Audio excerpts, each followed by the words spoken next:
Bonjour à tous, bonjour à toutes. Cette semaine, nous consacrerons une grosse partie de notre émission à la concurrence dans le ferroviaire en France, notamment avec notre invité Alain Gétraud qui veut lancer sa compagnie baptisée Le Train. Et puis Pascal Samama a déniché pour nous plusieurs accessoires pour affronter l'hiver en moto ou à vélo. Bienvenue dans En route pour demain. En route pour demain, présenté par Pauline Ducamp sur BFM Business et Tech & Co. Où en est-on de l'ouverture à la concurrence dans le ferroviaire en France? Alors ça fait 2 ans que la législation autorise d'autres compagnies à opérer sur les lignes à grande vitesse françaises, mais en fait seul l'italien Trenitalia a pour l'instant lancé une offre concurrente de la SNCF. Olivier Chiche-Portiche, bonjour. Bonjour. D'autres compagnies vont-elles se lancer en 2023? On peut l'espérer, Pauline, c'est vrai, car pour le moment, cette concurrence dans le TGV sur la ligne à grande vitesse en France se résume à un seul acteur, tu l'as dit, qui affronte la SNCF, contrairement à d'autres pays tout proches de nous, l'Italie, l'Espagne, où les offres vraiment se multiplient, la concurrence est très très effervescente. Souviens-toi, il y a 1 an, j'évoquais ici donc l'arrivée de Trenitalia qui a lancé d'ailleurs avec succès son offre sur l'axe Paris-Lyon-Milan. Mais depuis, tous ceux qui ont affiché des ambitions pour se lancer sur le marché français ont dû reculer, ont dû retarder leur lancement. Alors on peut citer la Renfe, l'équivalent espagnol de la SNCF, qui a retardé son lancement d'1 an, mais qui se lancera avant cet été, c'est officiel, l'annonce a été faite aujourd'hui, en France, donc avant cet été. Mais pour une multitude de nouveaux acteurs français, comme on peut citer Railcoop, on peut citer Midnight Train ou encore Le Train, malgré des projets qui sont déjà bien avancés, tous ont dû reporter leur lancement à l'année prochaine au moins. Et pourquoi est-ce que ça coince, Olivier? Pourquoi est-ce que finalement la concurrence, c'est pas vraiment pour tout de suite? Alors, il y a plusieurs explications. Il y a d'abord le contexte international. C'est vrai que la crise du Covid, qui a précédé la guerre en Ukraine, qui a précédé la flambée des matières premières et l'inflation, refroidissent les ambitions de certains opérateurs. C'est vrai, c'est un gros problème, mais c'est un peu l'arbre qui cache la forêt. Finalement, le marché français, pour beaucoup d'opérateurs qui souhaitent se lancer, il est caractérisé par sa complexité, sa difficulté d'accès. Il y a une vraie volonté politique qui est affichée de favoriser le train aujourd'hui, le gouvernement, les politiques, mais force est de constater que d'abord, au niveau financement, les banques sont très frileuses par rapport à des projets qui partent de zéro. En cause, un mur d'investissement qui est massif pour se lancer. On parle de plusieurs centaines de millions d'euros. Oui, surtout s'il faut acquérir des trains, je suppose. Voilà, c'est un peu le cœur de ces dépenses, c'est le matériel roulant. Et puis aussi une rentabilité qui est jugée hasardeuse par les banques, qui donc ont eu du mal et ont du mal à prêter de l'argent à ces acteurs. Dans le même temps, autre frein, la réglementation ferroviaire qui est très stricte en France et les autorisations qui sont nécessaires pour rouler sur les rails français sont très longues à obtenir, trop longues pour beaucoup d'acteurs qui se plaignent de ces délais et qui donc du coup mécaniquement doivent retarder, on va dire, leur ambition. Et puis dernier point, et c'est certainement le point d'ailleurs le plus bloquant, c'est, tu l'as dit, c'est acheter du matériel roulant, notamment des rames à grande vitesse. Ça relève un peu du parcours de combattant pour beaucoup d'opérateurs qui souhaitent se lancer. Parce qu'en fait, tout le monde veut des trains aujourd'hui. Tout le monde veut des trains, des Français, des opérateurs français qui partent de zéro, comme Le Train, ou bien également des opérateurs européens, anglais ou autres, qui tous se ruent sur le matériel neuf, à l'achat ou à l'occasion, et qui en fait provoquent des phénomènes d'allongement des délais de livraison, ces mécaniques, qui peuvent atteindre des délais qui peuvent atteindre plus de 2 ans. Donc ça devient un peu compliqué pour se lancer. Et même des nouveaux acteurs qui cherchent à utiliser du matériel d'occasion, qu'on appelle le matériel. On pourrait se dire c'est la solution de facilité. On ne conçoit pas des trains neufs, mais on recycle du matériel. En plus, c'est assez vertueux finalement au niveau du modèle. Exactement, c'est éco-responsable. Les opérateurs nationaux comme la SNCF ont beaucoup de matériel réformé d'occasion. Mais le problème, c'est que là aussi, il y a visiblement un peu des blocages du côté de ces opérateurs qui détiennent ce matériel. En France, c'est la SNCF. Et on peut d'ailleurs s'interroger. Quand la SNCF multiplie les messages et les actions pour favoriser l'usage du train, et c'est tout à fait normal, dans le même temps, elle semble un peu rechigner ou en tout cas freiner des pieds pour vendre du matériel à ses futurs concurrents. Et certains d'estimer que la SNCF met un peu des bâtons dans les roues de ces opérateurs qui ont du mal à se lancer et qui finissent par dire que le marché français manque cruellement d'impulsion économique et politique pour lever ces obstacles, qu'ils soient soit financiers, réglementaires, ou bien effectivement d'accès au matériel. Pourtant, quand on regarde finalement dans les autres pays dont tu parlais tout à l'heure, l'Italie, l'Espagne, ça a l'air de plutôt bien fonctionner, cette ouverture à la concurrence. Mais oui, et pour une fois, tout le monde est d'accord sur ce point, même la SNCF, la concurrence, ça permet de faire grossir la part du train dans les déplacements. C'est super important. Ça améliore la qualité de service. Et puis surtout, ça fait baisser les prix. Et ça, c'est clair. Quelques chiffres. En Espagne, les tarifs ont baissé de 49% et l'usage du TGV a bondi de 37%. Alors c'est un pays où les prix étaient très élevés, c'est vrai, mais les chiffres sont impressionnants. En France, où la concurrence est pourtant très embryonnaire, juste sur l'axe Paris-Lyon... Ou Opère Trenitalia. Ou Opère Trenitalia, les prix ont baissé de 7%, alors que les prix en global à la SNCF sont plutôt à la hausse. Eh ben merci beaucoup Olivier Chiche-Porty, journaliste BFM Business. Tu restes avec moi, on passe à l'invité de la semaine. BFM Business et Tech Co présente En route pour demain, l'invité. Et notre invité cette semaine, c'est Alain Gétraud. Bonjour, merci beaucoup d'être avec nous aujourd'hui. Vous êtes le directeur général de Le Train. Alors Le Train, c'est une toute nouvelle compagnie ferroviaire donc, que vous êtes en train de développer. Vous comptez la mettre sur les rails plutôt dans l'ouest de la France. Alors vous deviez lancer le service normalement l'an dernier, si je ne me trompe pas. Et puis finalement, ce ne sera pas avant 2024-2025. Où en est votre projet? Et suite à tout ce qu'a pu nous expliquer Olivier avant, pourquoi ce retard? Alors bonjour à vous et merci pour cette invitation. Effectivement, il a été dit des choses très vraies. Le Train est une nouvelle compagnie ferroviaire française, entièrement privée, qui vise à pénétrer le marché, à ouvrir son marché par le Grand Ouest. Pourquoi? Parce que c'est une grande région qui est dynamique par sa population. Un grand nombre de Français déménagent finalement vers la façade atlantique, donc il y a des besoins de mobilité. Il y a aussi un état de saturation des réseaux routiers. Le Train a plutôt vocation à s'emparer d'un marché grande vitesse pour délivrer des villes intermédiaires, pour desservir des villes intermédiaires, Nantes, Rennes, Bordeaux, Tours. Donc des Nantes-Bordeaux, des Angoulême-Biarritz, on peut imaginer un peu ce genre de trajet Effectivement, on peut envisager ce genre de trajet. C'est un marché finalement très complémentaire, on parle beaucoup de concurrence, mais finalement on devrait parler d'ouverture de marché. C'est une complémentarité de l'offre de transport SNCF. Alors effectivement, on a dû retarder notre arrivée sur le marché. Olivier Chiche-Porty l'a dit, le cadre légal existe, tout est prêt, mais ensuite, j'allais dire, il faut un peu déverminer l'objet. Et c'est aujourd'hui un champ un peu vierge, la concurrence en France sur le ferroviaire. Donc on fait partie des premiers à se lancer. Il faut défricher, il faut avancer, il faut, j'allais dire, expérimenter, parce que même si tout est prévu, eh bien, ça n'a encore jamais été réalisé. Je pense plutôt que c'est un projet de transformation, en fait, l'ouverture de la concurrence du ferroviaire en France. Et il y a une acculturation à réaliser chez l'ensemble des acteurs de l'écosystème ferroviaire en France. Quand vous dites acculturation, ça veut dire qu'en gros, la législation existe, mais que finalement, les acteurs du ferroviaire qui, eux, opèrent déjà, ne sont pas forcément pour cette arrivée de la concurrence ou ne voient pas forcément ce que ça pourrait leur apporter? Alors, je pense surtout que l'appareil n'est pas rodé, c'est-à-dire qu'il y a un acteur historique qui est très présent et qui délivre beaucoup de services. Finalement, on pourrait se poser la question, pourquoi de nouveaux acteurs? Pourquoi finalement complexifier le système? Parce que ça rend forcément le système plus complexe. Il n'y a pas qu'un seul acteur à coordonner, ça fait beaucoup d'acteurs à coordonner, opérateurs européens, étrangers, nouvelles entreprises nouvellement nées, comme le train.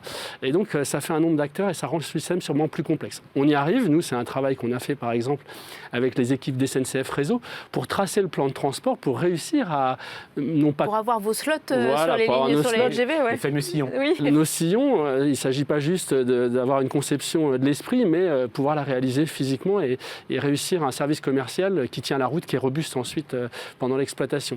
Et c'est un travail qui a été très bien fait. D'ailleurs, les équipes des SNCF Réseau, elles ont été volontaristes, elles ont été à la manœuvre.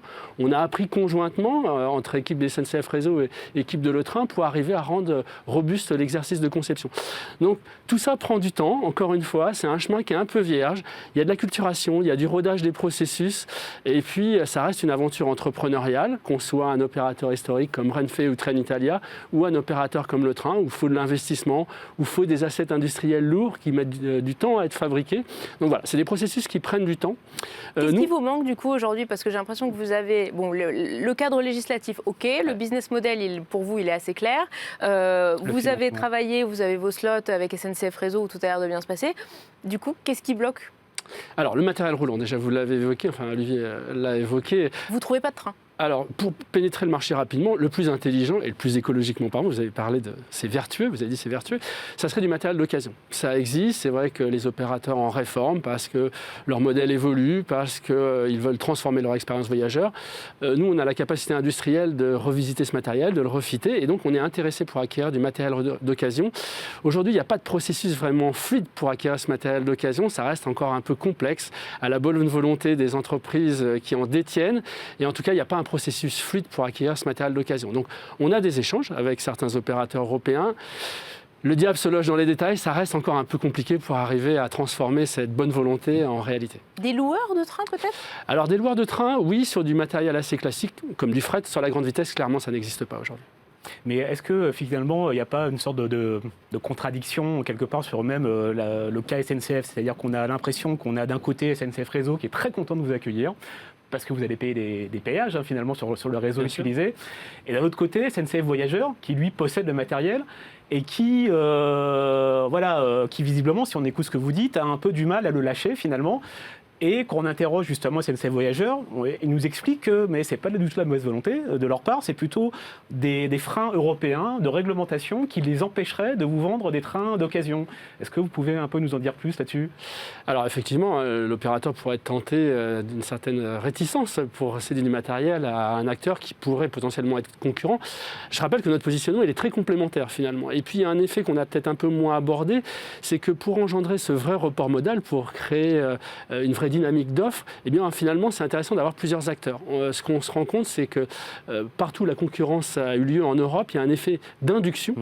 Plus il y a d'offres, et finalement, plus il y a d'opérateurs qui peuvent développer de l'offre, plus il y a de monde dans les trains. Et ça sert bien sûr les concurrents qui arrivent, ces nouveaux opérateurs, mais ça sert en général l'opérateur de référence, l'opérateur historique. Donc je pense que SNCF va le comprendre et le comprend très bien. Il faut juste passer à l'action.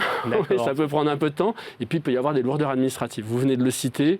Un certain nombre de matériel existant peut être vieillissant. Il peut comporter des standards qui ne sont plus dans des standards modernes. Il faut donc un certain nombre d'autorisations. Et puis, il peut y avoir des sujets un peu plus lourds, industriels, comme des particules amiantes dont il faut s'assurer qu'elles ne représenteront pas une gêne ou un risque pour ceux qui opéreront ce matériel, comme pour les voyageurs. Mais est-ce que, au final, vous vous sentez, on va dire, soutenu par à la fois les pouvoirs publics ou le régulateur des transports, la RT, qui sont censés quand même, on va dire, encourager, dynamiser, pousser finalement la SNCF à accélérer sur ce terrain-là. Est-ce que c'est le cas aujourd'hui en France ? Alors, l'autorité de régulation joue parfaitement son rôle, je dois le souligner. On a des échanges, nous, bien sûr, très réguliers avec l'autorité de régulation. Elle connaît parfaitement ce qui se passe sur le marché, elle connaît parfaitement là où il peut y avoir des freins, quelles sont les difficultés des opérateurs qui arrivent sur ce marché. Et elle fait un travail très intéressant, d'ailleurs, documenté chaque année dans son rapport annuel. Elle a peu de moyens, mais elle a peu de moyens coercitifs et je ne sais pas de toute façon si ça serait très productif. Il faut savoir que ces temps de réaction, que ce soit du politique, des institutions ou de l'autorité de régulation, ils sont quand même relativement longs. Le temps des entrepreneurs n'est pas exactement le même temps des institutions. Et du coup, en bout de chaîne, c'est les usagers, moi je préfère dire clients, c'est nos passagers qui attendent de nouvelles offres. Donc, tout ça prend du temps et effectivement, ce temps, il est un peu regrettable par rapport à ceux qui attendent de nouvelles offres de transport. Mais en 2024-2025, vous allez réussir à tenir vos objectifs ou ça reste un objectif un peu compliqué suite à tout ce que vous venez de nous expliquer à l'instant ? Alors, ça reste un objectif tenable, en particulier pour 2025. Nous, on a décidé de toute façon d'accélérer nos processus d'acquisition de matériel roulant neuf, du coup. Donc, on a passé commande de matériel roulant neuf pour une dizaine de rames, un constructeur européen, ce qui nous permettra de disposer d'un matériel durable. C'est un matériel qui va durer au moins une trentaine d'années avec une expérience voyageur différenciée. Mais comme l'a dit encore une fois Olivier, c'est des temps de construction qui sont assez longs. Donc, on est sur des calendriers industriels qui vont de 24 à 36 mois. On ne désespère pas complètement de réussir avec du matériel d'occasion, bien au contraire, puisqu'on a toujours des discussions en cours.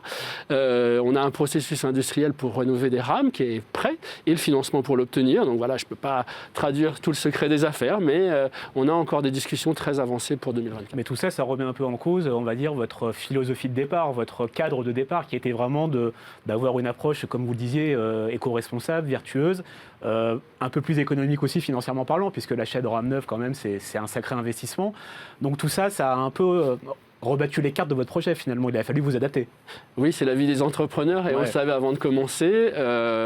C'est un moyen d'accélérer le développement de l'offre. Ça le reste d'ailleurs. Ce matériel d'occasion, il ne faut pas fermer cette opportunité parce que les possibilités industrielles en Europe sur le matériel neuf, elles sont ce qu'elles sont. Vous avez également cité ce côté vertueux, donc nous on ne l'abandonne pas du tout.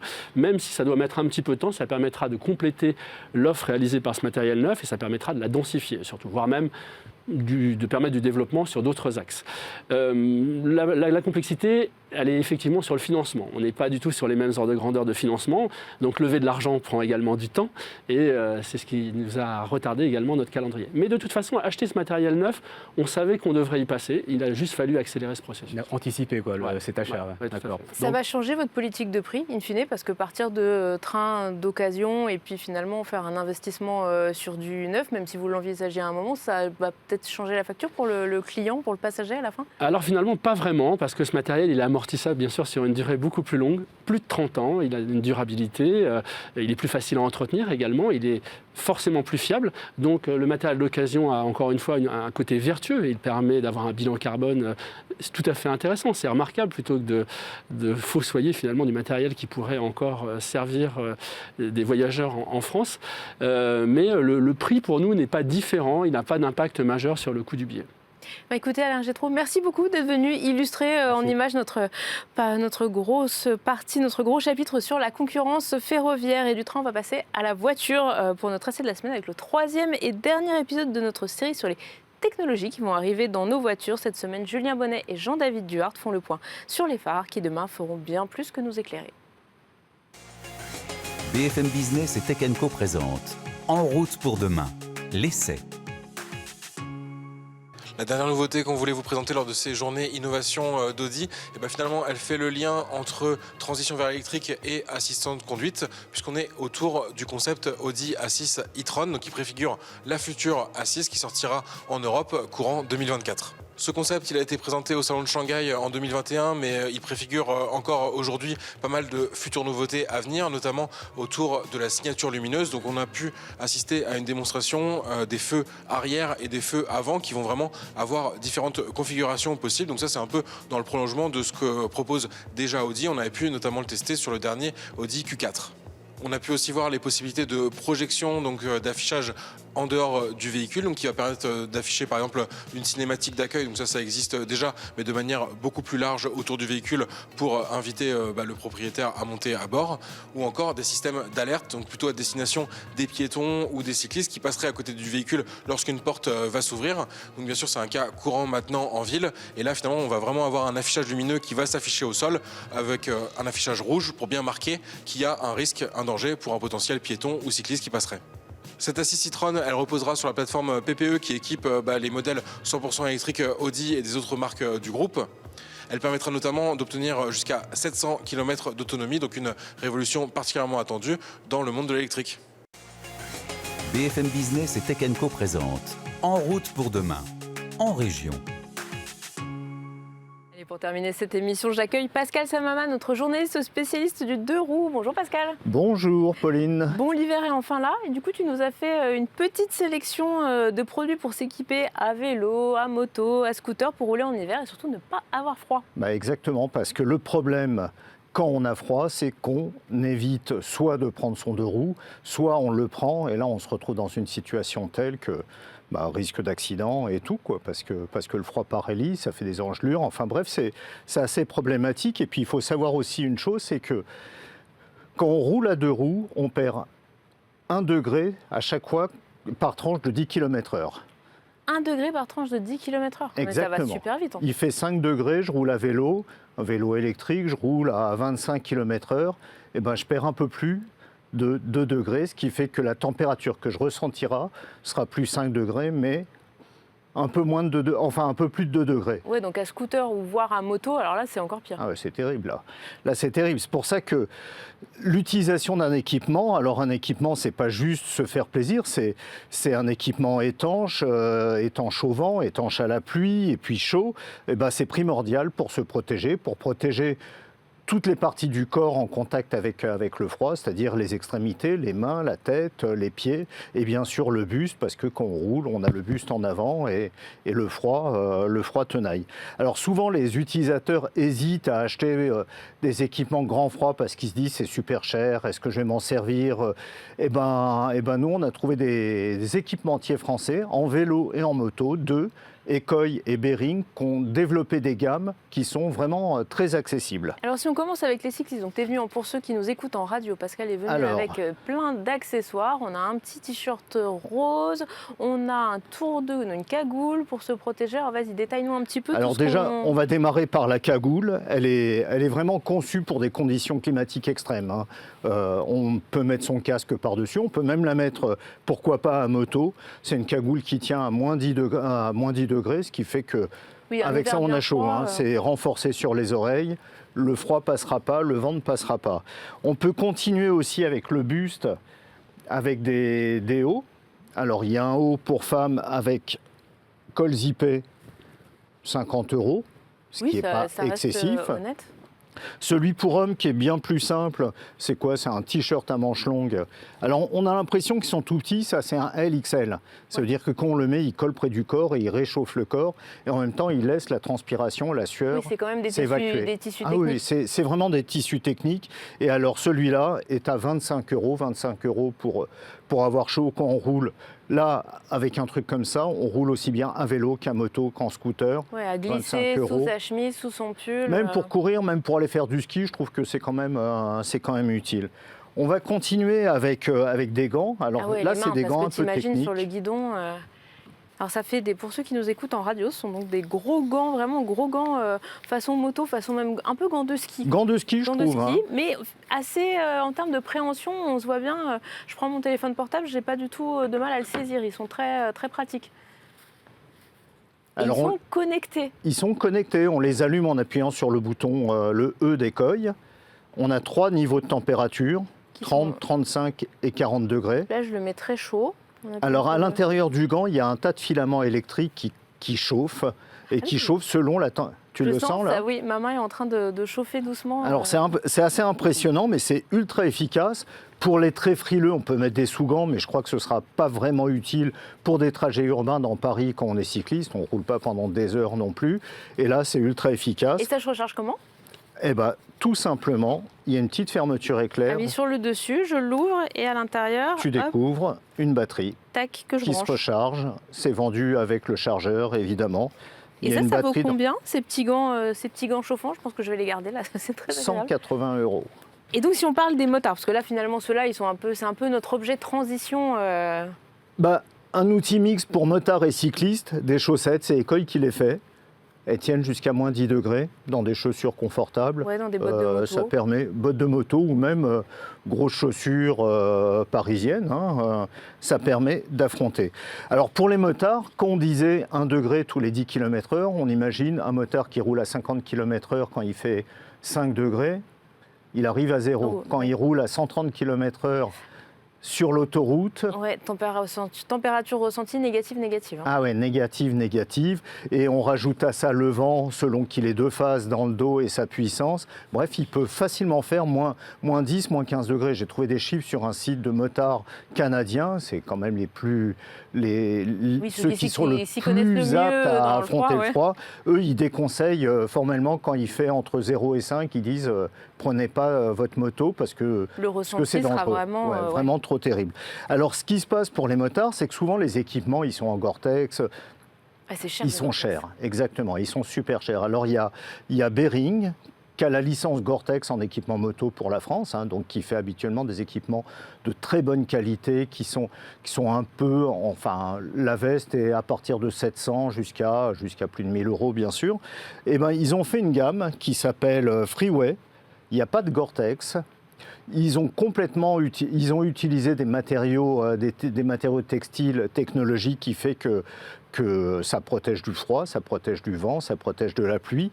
Ils ont utilisé la technique de l'oignon. Donc là, tu as une veste de moto en fait qui a l'air très épaisse, mais alors du coup, il y a plein de petites fermetures éclairs à l'intérieur. Alors à l'intérieur, il y a un gilet qu'on peut retirer Quand il fait vraiment froid, on rajoute le gilet et là, on a vraiment très chaud. Quand c'est l'automne et que c'est un froid normal, supportable, on peut l'enlever. Il y a un tas de poches, bien sûr, mais pas que des poches. Il y a des fermetures éclairs qu'on peut voir un peu partout. En fait, c'est pas des poches, c'est des systèmes d'aération. Quand il commence vraiment à faire trop chaud, on ne sait jamais. On part le matin, il fait très froid et puis ça se réchauffe un peu dans la matinée. On peut ouvrir certaines poches pour laisser passer de l'air, pour mieux respirer. C'est l'air conditionné à moto, quoi, en fait. C'est carrément ça. Bien trouvé. Alors, ce qu'il y a en plus pour le pantalon et la veste, il y a des systèmes qui permettent de resserrer le tout pour que ce soit vraiment près du corps. On sait très bien que plus c'est large, plus c'est difficile. La veste, il y a un triple système de fermeture, ce qui fait que le vent, c'est impossible. Le vent ne passera, il passera pas. Le pantalon, c'est pareil. Et en haut, vous avez un système de colle vous avez 3 fermetures de colle, ce qui fait que quand il fait un peu bon, vous ouvrez. Quand il fait vraiment très froid, vous fermez le tout et vous avez un col roulé qui s'adapte en plus au port du casque.